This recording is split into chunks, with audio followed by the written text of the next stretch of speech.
Hello dear students and bankers, welcome to exam prep. दोस्तों, आज हम अपने पेपर नंबर 3 जिसका नाम है accounting and financial management for bankers module D की शुरुआत करने जा रहे हैं। और मॉड्यूल डी के अंदर जो सबसे पहला चैप्टर दिया गया है उसका नाम है टैक्सेशन, जिसके अंदर हम पढ़ेंगे इनकम टैक्स के बारे में, टीडीएस के बारे में और डेफर्ड टैक्स क्या होता है, किस कंडीशन में होता है। इन 3 पॉइंट्स को हम डिस्कस करेंगे। लेकिन जो डिस्कशन होगा आज वो एक नए पैटर्न के अकॉर्डिंग होगा, जिसके अंदर हम एमसीक्यू के थ्रू पूरे चैप्टर को कवर करेंगे। ये बहुत ही इफेक्टिव मेथड रहेगा आपके लिए कि आपको ये भी पता लगेगा कि एग्जाम के अंदर कैसे क्वेश्चन फ्रेम होगा और एमसीक्यू के थ्रू ही मैं आपका कॉन्सेप्ट क्लियर करूंगा। तो चलिए शुरुआत करते हैं। ये आपका चैप्टर नंबर 29 है, मॉड्यूल डी का फर्स्ट चैप्टर है। तो चलिए शुरुआत करते हैं इसकी। उसी के साथ मैं आपको जानकारी दे दूं कि अगर अभी तक आपने हमारी एग्जाम प्रेप ऐप डाउनलोड नहीं की है तो सबसे पहले आप एग्जाम प्रेप ऐप डाउनलोड कर लें, क्योंकि इन क्लासेस की जो भी पीडीएफ नोट्स हैं वो आपको एग्जाम प्रेप ऐप पर ही मिलेगा, जिसको आप डिस्क्रिप्शन में दिए गए लिंक पर क्लिक करके भी डाउनलोड कर सकते हैं। कोई भी डाउट आता है आप डाउट पूछ सकते हैं। प्लस साथ में अगर आपको कोई पेड कोर्स भी बाय करना है तो पेड कोर्सेज भी उसके ऊपर अवेलेबल है, डीबीएफ एग्जाम के लिए, जेब एग्जाम के लिए, आरबी ग्रेड बी एग्जाम के लिए। चलिए शुरुआत करते हैं चैप्टर की। तो चैप्टर का नाम क्या है? टैक्सेशन। तो सबसे पहला क्वेश्चन ही हम पढ़ते हैं, what principle is the basis of the income tax system in India. कहने का मतलब यह है कि जो इनकम टैक्स का जो सिस्टम है इंडिया के अंदर वो किस प्रिंसिपल पर आधारित है। तो इसका आंसर होगा principle of ability to pay principal. ठीक है, प्रिंसिपल का नाम क्या है?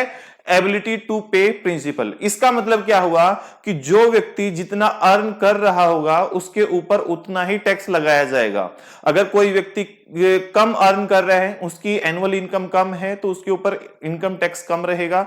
अगर कोई व्यक्ति ज्यादा इनकम अर्न कर रहा है तो उसके ऊपर ज्यादा इनकम टैक्स लगाया जाएगा। आपने डिफरेंट स्लैब्स देखी होगी इनकम टैक्स की कि इस इनकम लेवल तक इतना टैक्स होगा, इस इनकम लेवल तक इतना टैक्स होगा। तो वही क्या है? प्रिंसिपल है, एबिलिटी टू पे प्रिंसिपल। तो पहला क्वेश्चन आपसे ये पूछा जाएगा कि इंडियन टैक्सेशन सिस्टम किस प्रिंसिपल पर आधारित है, तो आपका आंसर क्या होगा? एबिलिटी टू पे प्रिंसिपल पर आधारित है। इसका फायदा क्या होता है एबिलिटी टू पे प्रिंसिपल का? इसका फायदा यह होता है कि सभी के ऊपर जो बर्डन है वो उनकी इनकम के अकॉर्डिंग आता है। अब इस सिस्टम को हम ये भी कह सकते हैं कि इंडिया के अंदर प्रोग्रेसिव टैक्स सिस्टम है। प्रोग्रेसिव टैक्स सिस्टम का मतलब क्या है कि जैसे जैसे इनकम बढ़ेगी टैक्स स्लैब भी उतना ही क्या हो जाएगा? इंक्रीज हो जाएगा। तो आप यहां पर पढ़ेंगे ability to pay principle states that individual or entity with higher income should pay more tax. तो एबिलिटी टू पे का मतलब क्या है? अगर इनकम ज्यादा है तो ज्यादा टैक्स पे करना पड़ेगा। इसका फायदा क्या है? This system aim to redistribute the wealth more fairly in the nation. इसका दूसरा फायदा यह होता है बेटा कि अगर मान लो कोई इनकम बहुत ज्यादा अर्न कर रहा है, जिसकी एनुअल इनकम ज्यादा है, करोड़ों के अंदर है, और उसके ऊपर टैक्स कम लगाया जाए या सभी का इक्वल टैक्स हो, तो उसके पास तो बहुत ज्यादा वेल्थ यानी कि इनकम जनरेट होती रहेगी और पूरे धन का भंडार उसी के पास हो जाएगा। तो इनकम का रीडिस्ट्रीब्यूशन सही तरीके से होता रहा, यानी कि जिसके पास ज्यादा है उससे ज्यादा टैक्स लेकर उसको क्या किया? बाकी लोगों के रूप में डिफरेंट सर्विसेज के थ्रू क्या कर दिया? डिस्ट्रीब्यूट कर दिया। ठीक है, तो इससे क्या होगा? डिस्ट्रीब्यूशन, वेल्थ का रीडिस्ट्रीब्यूशन होता रहेगा। ये हमारा मेन एम होता है इस प्रिंसिपल के पीछे। ठीक है, its core economic concept behind the progressive taxation system. अगर आपसे पूछा जाए कि ये जो टैक्सेशन सिस्टम है कैसा है इनकम टैक्स का, तो ये प्रोग्रेसिव। प्रोग्रेसिव का मतलब क्या है? जैसे इनकम बढ़ेगी टैक्स भी इंक्रीज हो जाएगा। तो आपने यहां पर 2 से 3 चीजें सीखी हैं। पहला है किस प्रिंसिपल पर आधारित है, दूसरा इंडिया के अंदर जो इनकम टैक्स है वो कैसा है? प्रोग्रेसिव टैक्स है। ठीक है, तो चलिए आगे बढ़ते हैं सेकंड क्वेश्चन की तरफ।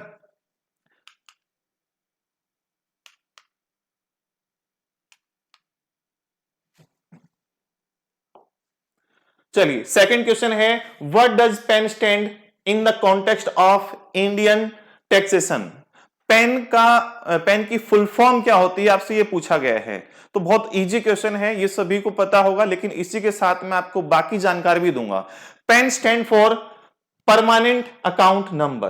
परमानेंट अकाउंट नंबर, ठीक है। ये पेन जो नंबर होता है ये कितने डिजिट का होता है? तो आप कहेंगे it is 10 alpha numeric number. It is 10 alpha numeric number. तो ये 10 कैरेक्टर लॉन्ग होता है, जिसके अंदर अल्फाबेट्स भी होते हैं और नंबर्स भी होते हैं। अब उन नंबर्स का कुछ मीनिंग होता है। जैसे आपके पास ही पैन कार्ड होगा, तो उसके अंदर जो फर्स्ट 3 लेटर्स होंगी वो क्या होगा, एक सीरीज होगी, रैंडम सीरीज होगी। ठीक है, जैसे भाई कोई भी हम रैंकिंग करते हैं ना, रैंडम सीरीज है वो। उसके बाद अगर हम यहां पर फोर्थ लेटर की बात करते हैं, फोर्थ लेटर ये डिफाइन करेगा कि जो पैन कार्ड होल्डर है वो कौन है, वो इंडिविजुअल है या कंपनी है या हिंदू अनडिवाइडेड फैमिली है या कोई ट्रस्ट है। अगर यहां पर पी है तो पी का मतलब क्या है, यहां पर पर्सन यानी कि इंडिविजुअल है। एफ है यहां पर तो फर्म है, सी है तो यहां पर कंपनी है, एच है तो यहां पर क्या है, हिंदू अनडिवाइडेड फैमिली है, ए है तो एसोसिएशन ऑफ पर्संस है और टी है तो क्या होगा, ये ट्रस्ट हो सकता है कोई। तो जो फोर्थ लेटर होता है ना वो इंपॉर्टेंट होता है, वो बताता है कि जो पैन कार्ड होल्डर है वो कौन है, किस प्रकार का पर्सन है। उसके बाद अगर हम बाद के 4 डिजिट्स के बारे में बात करें तो ये भी क्या होता है, एक सीरीज होती है, सीक्वेंस नंबर होता है, यहां पर डिजिट ही होंगे 4 हमेशा। उसके बाद जो लास्ट कैरेक्टर होगा 10th, ये चेक डिजिट होता है। चेक डिजिट का मतलब क्या होता है, ये ऑथेंटिसिटी वेरीफाई करता है कि ये जो पैन कार्ड नंबर है ये फेक है, ओरिजिनल है, ऑथेंटिकेटेड है या नहीं है। तो ये इसकी ऑथेंटिसिटी को वेरीफाई करता है। तो ये चीज आपको याद रखनी है पैन के बारे में कि पैन एक क्या होता है, 10 अल्फा न्यूमेरिक नंबर होता है जिसकी फुल फॉर्म बनती है परमानेंट अकाउंट नंबर, और it is issued by the income tax department of India. किसके द्वारा इशू किया जाता है, इनकम टैक्स डिपार्टमेंट के द्वारा इशू किया जाता है। 10 डिजिट अल्फा न्यूमेरिक नंबर होता है और ये किस चीज में हेल्प आता है, किस चीज में हेल्प करता है, तो ये pan card help track the financial transactions and assess the tax liabilities. ये आपने कौन कौन सी फाइनेंशियल ट्रांजैक्शंस की हैं उनको ट्रेस करने में, और आपके ऊपर जो टैक्स की लायबिलिटी है वो कितनी बनती है, आपने कितना टैक्स पे किया है, उन सभी चीजों को ट्रेस करने में क्या करता है, हेल्प करता है। पैन कार्ड को कब बनाया गया था, तो पैन कार्ड को 1972 के अंदर पहली बार बनाया गया था।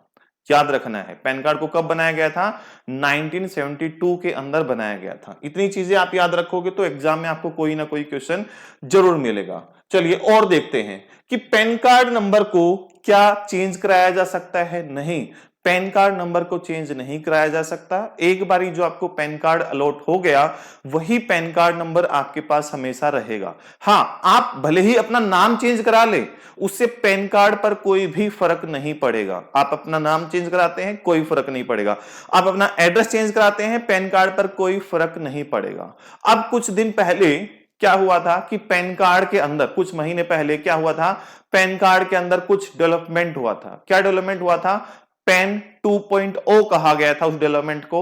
उसके अंदर अब क्या कर दिया गया है कि पैन कार्ड के ऊपर अब क्यूआर कोड भी हुआ करेगा, जिसके थ्रू तुरंत वेरीफाई किया जा सकेगा, तुरंत उसको इंटरलिंक किया जा सकेगा किसी भी चीज पर। जहां पर भी आपको सबमिट करना होता है पैन नंबर, तो उस क्यूआर कोड को स्कैन करके डिटेल्स फैच की जा सकती है आपकी। तो जो नया पैन कार्ड है उसको फ्रीली आप वापस से बनवा सकते हैं। अगर आपने नहीं बनवाया है, अब क्यूआर कोड वाला पैन कार्ड बनता है। ये चीजें आपको याद रखनी है। आधार नंबर के साथ पैन कार्ड लिंक होना बहुत जरूरी है। ठीक है, आधार कार्ड के साथ पैन कार्ड लिंक होना बहुत जरूरी है। क्यों जरूरी है, ताकि बहुत सारे लोग जो फ्रॉड कर लेते थे, नया पैन कार्ड बनवा लेते थे, उन फ्रॉड्स को रोका जा सके। एक बार अगर वो आधार नंबर से कनेक्ट हो गया तो फिर एक ही आधार कार्ड नंबर रहेगा, आप उसको डुप्लीकेट नहीं करा सकते हैं। ये चीजें आपको ध्यान रखनी है। पैन कार्ड की और कहां पर रिक्वायरमेंट होती है, जब भी आप 50,000 से ज्यादा की डिपॉजिट करते हैं बैंक में कैश की फॉर्म में, तब भी आपको पैन कार्ड की रिक्वायरमेंट होती है। तो ये सारी जानकारी मैंने आपको पैन कार्ड के संबंध में दे दी है, तो ये जानकारी आपको याद रखनी है। अगले क्वेश्चन पर आते हैं, which of the following statement about the pan card is true. ठीक है, it changes if the person moves from another state, नहीं, गलत है। It is valid only for companies, नहीं, इंडिविजुअल का भी होता है। It is not mandatory for the tax filing, भाई ये भी गलत है, ये तो मैंडेटरी होता है टैक्स फाइलिंग के लिए। It remains unaffected by the change in name और एड्रेस, यही स्टेटमेंट क्या है, ट्रू है। अभी थोड़ी देर पहले मैंने बताया था आपको कि अगर आप अपना क्या करते हो, नाम या एड्रेस चेंज करते हो तो उससे कोई फर्क नहीं पड़ेगा। ठीक है, अगले क्वेश्चन पर चलते हैं। Why has the income tax department made the linking PAN with Aadhaar mandatory? Income tax department ने इंडिया के अंदर पैन कार्ड को आधार से लिंक करना क्यों मैंडेटरी कर दिया है, वो भी ऑलरेडी डिस्कस कर चुका हूं। To eliminate the fraudulent PAN cards, बहुत सारे लोग क्या करते थे, मल्टीपल पैन कार्ड जनरेट कर लेते थे, जिसके थ्रू वो अपने टैक्स से बचने की कोशिश करते थे, फ्रॉड करते थे। लेकिन अब आधार कार्ड के नंबर, आधार कार्ड के साथ क्या हो गया, लिंक हो गया है, तो अब फ्रॉड करना आपके लिए क्या हो जाएगा, नामुमकिन हो जाएगा, क्योंकि एक ही नंबर कनेक्टेड रहेगा आधार के साथ। मल्टीपल आधार नंबर, आप मल्टीपल पैन कार्ड नंबर आधार के साथ लिंक नहीं कर सकते हैं। तो ये जो डुप्लीकेट जनरेट करते थे और फेक पैन कार्ड क्रिएट करते थे, उन सभी चीजों को रोकने के लिए क्या किया गया है, इस कदम को उठाया गया है। पैन कार्ड के साथ आधार कार्ड के साथ पैन कार्ड को लिंक करना जरूरी है। अगला क्वेश्चन है, which act governs the levy and collection of the income tax in India? यानी कि इनकम टैक्स को लगाना और कलेक्ट करने के लिए जो एक्ट बनाया गया है, उस एक्ट का नाम बताइए। तो इंडिया के अंदर इनकम टैक्स के लिए एक्ट बनाया गया है, इनकम टैक्स एक्ट 1961। तो इनकम टैक्स एक्ट 1961 ही हमें बताता है कि किन किन चीजों के ऊपर टैक्स लगेगा, किन लोगों के ऊपर टैक्स लगेगा, किन के ऊपर टैक्स नहीं लगेगा, कितना टैक्स लगेगा। ठीक है, और इनकम टैक्स रूल्स 1962 हमें गाइड करता है रूल रेगुलेशंस के बारे में। ठीक है, it is supported by the income tax rule 1962 which provide the procedural guidelines. 62 हमें क्या प्रोवाइड करता है, गाइडलाइंस प्रोवाइड करता है, रूल्स लिखे हुए हैं 62 के अंदर। ठीक है, तो याद रखना है, इंडिया के अंदर जो इनकम टैक्स एक्ट है वो कब बना था, 1961 के अंदर बना था। उसी के थ्रू हम टैक्स लगाते हैं और कलेक्ट करते हैं। चलिए अगले क्वेश्चन पर चलते हैं। अगला क्वेश्चन है, what does the income tax act 1961 include the provisions for? ठीक है, अब क्वेश्चन है, आयकर अधिनियम 1961 में किन विषयों के लिए प्रावधान शामिल है? तो पहला ऑप्शन है हमारा only tax rates and penalties, only GST and custom duties, only filing the deadlines, computing of income, deduction, slabs and returns format.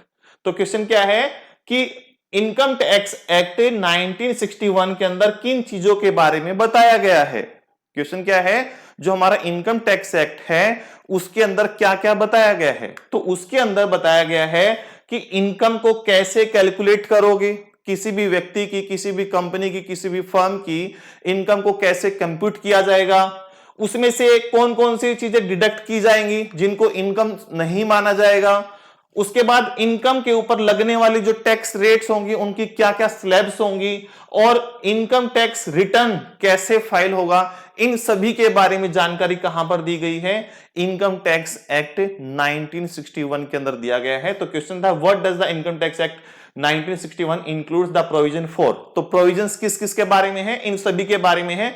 Income कैसे कैलकुलेट होगी, किन किन चीजों को एग्जेम्प्टेड रखा जाएगा, कौन कौन सी डिडक्शंस मिलेंगी, ठीक है, टैक्स स्लैब्स क्या होंगे, उनकी कैलकुलेशन कैसे होगी, और इनकम टैक्स फाइल कैसे होगा, ये सभी चीजें, इन सभी चीजों के बारे में प्रोविजन दिया गया है। अगले क्वेश्चन पर चलते हैं, in which month is the union finance budget, union finance budget generally presented in India? तो जो यूनियन बजट है वो किस महीने के अंदर पेश किया जाता है, क्वेश्चन ये है। तो जो यूनियन बजट है वो पेश किया जाता है फरवरी में। ठीक है, हर साल फरवरी मंथ के अंदर पेश किया जाता है। लेकिन ध्यान रखना कि पहले जो बजट पेश किया जाता था वो फरवरी की लास्ट डेट को पेश किया जाता था, लेकिन इसको बाद में बदलकर क्या कर दिया गया था मोदी सरकार के द्वारा कि फरवरी की पहली तारीख को बजट को पेश किया जाता है। अब क्या है कि फरवरी की पहली तारीख को बजट को पेश किया जाता है ताकि गवर्नमेंट के पास उसको इंप्लीमेंट करने के लिए और डिस्कस करने के लिए काफी टाइम रहे, इसलिए ऐसा प्रावधान किया गया है। तो याद रखना है फरवरी मंथ के अंदर किया जाता है। ठीक है, तो the finance budget is usually presented annually in the month of February. It contain the amendment to the tax laws including those affected by the income tax act once approved these changes becomes the part of law। तो जब ये budget पेश किया जाता है तो उसके अंदर जो भी टैक्स के अंदर चेंजेस किए गए हैं वो बताए जाते हैं, टैक्स स्लैब अगर चेंज हुई तो वो बताई जाती हैं और उसके बाद अप्रूवल होने के बाद वो फाइनली लॉ में बदल जाते हैं। अगले क्वेश्चन पर चलते हैं। Which of the following is also a subject to tax in India for income earned within the country. देखिए जो इनकम टैक्स है वो किस किस के ऊपर लागू होता है।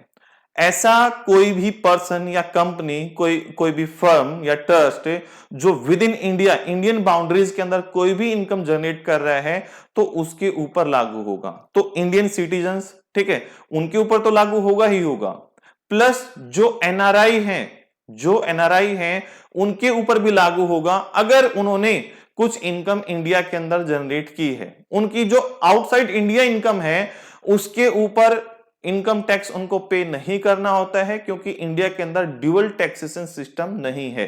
तो याद रखना है नॉन रेजिडेंट इंडियंस। तो नॉन रेजिडेंट इंडियंस जिनको हम शॉर्ट में एनआरआई कहते हैं, एनआरआई कौन होते हैं? अगर कोई एक फाइनेंशियल ईयर में 182 डेज से ज्यादा इंडिया से बाहर रह जाता है तो उसको एनआरआई का दर्जा मिल जाता है, नॉन रेजिडेंट इंडियंस का दर्जा मिल जाता है। वो किसी भी रीजन से वो बाहर रह सकता है, जॉब के रीजन से, बिजनेस के रीजन से या एजुकेशन के रीजन से, तो वो क्या है? एनआरआई कहलाएगा। अब मान लो वो इंडिया छोड़कर चला गया लेकिन उसकी हो सकता है प्रॉपर्टी हो, उसके ऊपर उसको रेंट आ रहा हो या उसका बिजनेस हो या उसकी पेंशन आ रही हो, ठीक है, कुछ ना कुछ इनकम सोर्स उसका अभी भी इंडिया के अंदर है, तो उस वाली इनकम के ऊपर उसको इंडियन गवर्नमेंट को टैक्स देना होगा। लेकिन अगर वो मान लो दुबई में गया है और वहां पर उसने कोई इनकम जनरेट की है तो उस इनकम के ऊपर वहीं की गवर्नमेंट टैक्स लेगी, इंडियन गवर्नमेंट टैक्स नहीं लेगी क्योंकि इंडिया के अंदर ड्यूअल टैक्सेशन सिस्टम नहीं है। तो ये आपको याद रखना है, केवल डोमेस्टिक अर्न्ड इनकम के ऊपर ही टैक्स लगेगा, ठीक है।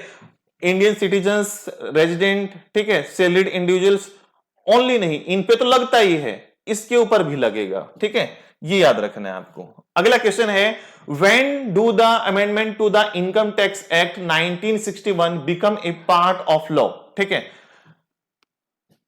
कोई भी अमेंडमेंट किया जाता है इनकम टैक्स एक्ट के अंदर तो वो लॉ में कब क्रिएट हो जाता है? When approved after the finance budget. तो यूनियन बजट जब फरवरी मंथ के अंदर पेश किया जाता है, उसके ऊपर बहस होती है, डिस्कशन होता है, उसके बाद जब अप्रूवल मिल जाती है पार्लियामेंट की, देन वो सारे के सारे अमेंडमेंट्स किस में कन्वर्ट हो जाते हैं? लॉ के अंदर कन्वर्ट हो जाते हैं। उसके अंदर जो टैक्स स्लैब वगैरह भी चेंज की जाती है वो सब लॉ के अंदर आ जाती है, ठीक है। अब यहां पर हम 10-10 क्वेश्चंस का, 15-15 क्वेश्चंस का सेट बनाकर चलेंगे, ठीक है। एक साथ मैं बहुत लंबी वीडियो नहीं करूंगा आपके लिए, बहुत लंबी क्लास नहीं करूंगा ताकि आपको कवर करना आसान हो जाए। तो अगले सेशन के अंदर बाकी क्वेश्चंस को डिस्कस करते हैं। आई होप आपको यहां तक की चीजें समझ में आई होगी। तो चलिए मिलते हैं नेक्स्ट सेशन के अंदर। और अगर अभी तक आपने हमारी एग्जाम प्रेप ऐप को डाउनलोड नहीं किया है तो उसको जरूर डाउनलोड कर लें। Have a nice day.